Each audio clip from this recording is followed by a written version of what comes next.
শুভ সকাল। আজ আমার পটারি স্টুডিওতে উত্তর 24 পরগনা জেলা পরিষদের মাননীয় ট্যুরিজম ডিপার্টমেন্টের সিও উনি আমার স্টুডিওতে দেখার জন্য এসেছেন আমার কর্মকাণ্ড। আমি তাকে আমার স্টুডিওর যে সমস্ত কর্মকাণ্ড আছে সেটাকে আমি ঘুরিয়ে ঘুরিয়ে দেখাচ্ছি। টোটাল ইন্ডিয়াতে 3000 স্টুডেন্ট আছে। গভর্নমেন্ট অফ ইন্ডিয়া সাইডে জোন আছে। নর্থ জোন হচ্ছে এলাহাবাদে, সাউথ জোন নাগপুরে, আর ওয়েস্ট জোন উদয়পুরে, আর ইস্ট জোন সল্টলেকে। এই চারটা জোনে আমাকে ডাকে। যখন পোড়ামাটির ওয়ার্কশপ হয়,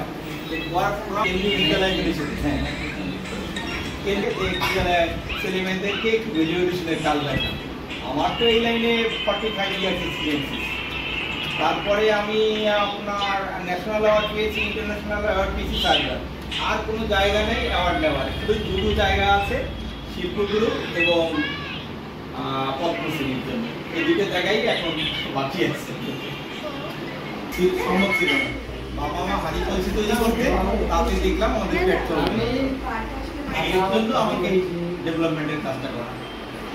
আজকে আমার এই এলাকায় আমার এই হাতে গড়া প্রায় 300 ইউনিট আছে, যারা আমার কাছ থেকে শিখেছে। তারা আজকে খেয়ে পরে বাঁচে আছে, এটাই আমার জন্য অনেক কিছু পাওয়া।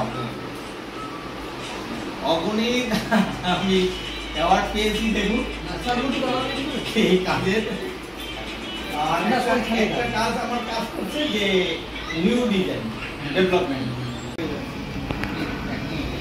আমি যদি এটাকে ছাত্রছাত্রীকে বলি, আমি একটা নর্মাল দিচ্ছি, হয়তো সেই চাটাই কিন্তু 5 টাকা থেকে 10 টাকা। একদম একদম এই যে মনে হয় যেটা আমরা এখন কারেন্ট এটা হচ্ছে আপনার প্যাকেজিং এন্ড হচ্ছে প্রেজেন্টেশন। একদম প্রেজেন্টেশন এখানে করেন নাকি মানে বাইরে করে ওখান থেকে নিয়ে আসি। এই ধরনের মাটি একদম কিনতে পাওয়া যায়। হ্যাঁ, জলের শুধুমাত্র হ্যাঁ মনে। তারপরে দেখুন এই যে আরো পদ্ধতিগত। আচ্ছা, কাকিমা জিজ্ঞেস করছেন এটা কি গঙ্গা মাটি? না না, তাহলে লোকাল আপনার এগ্রিকালচার ফিল্ডের এঁটেল মাটি। এঁটেল মাটি 3 থেকে 4 ফিট গঙ্গা মাটি নয় কাকিমা। দেখুন এই পাক বিলে আমি দিয়ে দিচ্ছি। মাটির ফিনিশিং পদ্ধতি আগে যেমন দেখছেন তো, পরে মালেরা কুমোরা সেই পদ্ধতি আর নেই।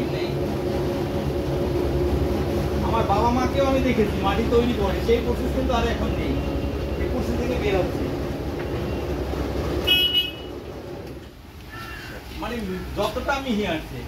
এখন বাবা মা ওই হাড়ি কলসি তৈরি করতেন, আমি দেখেছি, রাখিনি, পরিবর্তন করে ফেলছি। আজকে এই ইলেকট্রিক হুইল এলাকায় বেশ কয়েকশো ফ্যামিলি এই কাজ করছে। আমি আপনাকে তৈরি দেখাচ্ছি, দেখুন।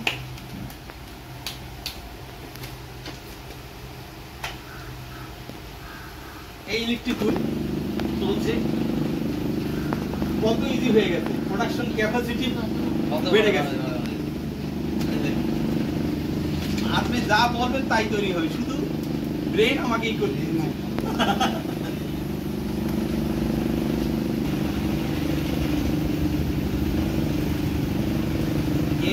আগে আপনার ওই ব্যারাকপুরের এসডিওর সাথে এরকম হুইলের কাজ জানতেন, আমার জানা ছিল। এসএস মিত্র কিছুদিনের জন্য পুলিশ কমিশনার ছিল। জানেন মানে একদিন এরকম গাড়ি নিয়ে আসছে যে উত্তমবাবু আমি একটু কাজ ধরতে চাই,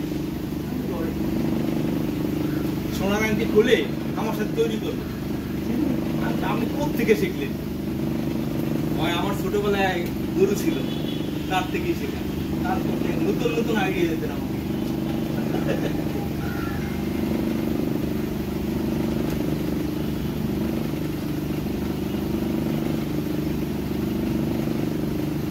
শুধু হাতের টেকনিক, আমি কি শেপ দেবো সেটা আমার ব্রেনে। এটাকে আমি যা ইচ্ছা তাই করতে পারবো এই হাতের ভিতরে। দেখুন এটাকে যদি আমি এইভাবে হাতে নিয়ে যাই, এভাবে টোটাল ব্যাপারটাই হাতের উপর।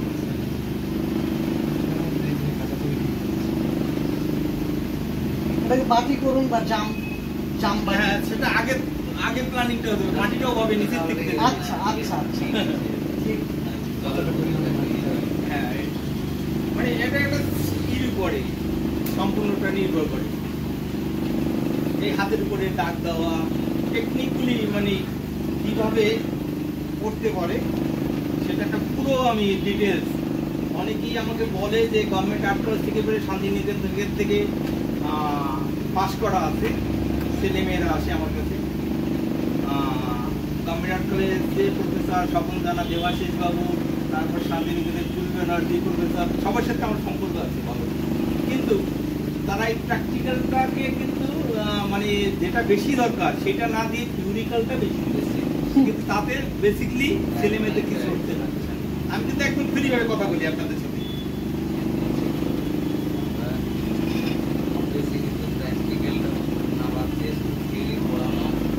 আমি আপনার ইটালি গেছি, জার্মানি গেছি, গভর্নমেন্ট অফ ইন্ডিয়ার আইএসআইটির সাথে প্রোগ্রাম করতে, কিন্তু ওই মুভমেন্টে আমাকে দেখতে হয় যে আমি তো ইন্ডিয়ান হয়ে এসেছি, আমাকে তো ইন্ডিয়ানটা লড়াই করতে হবে।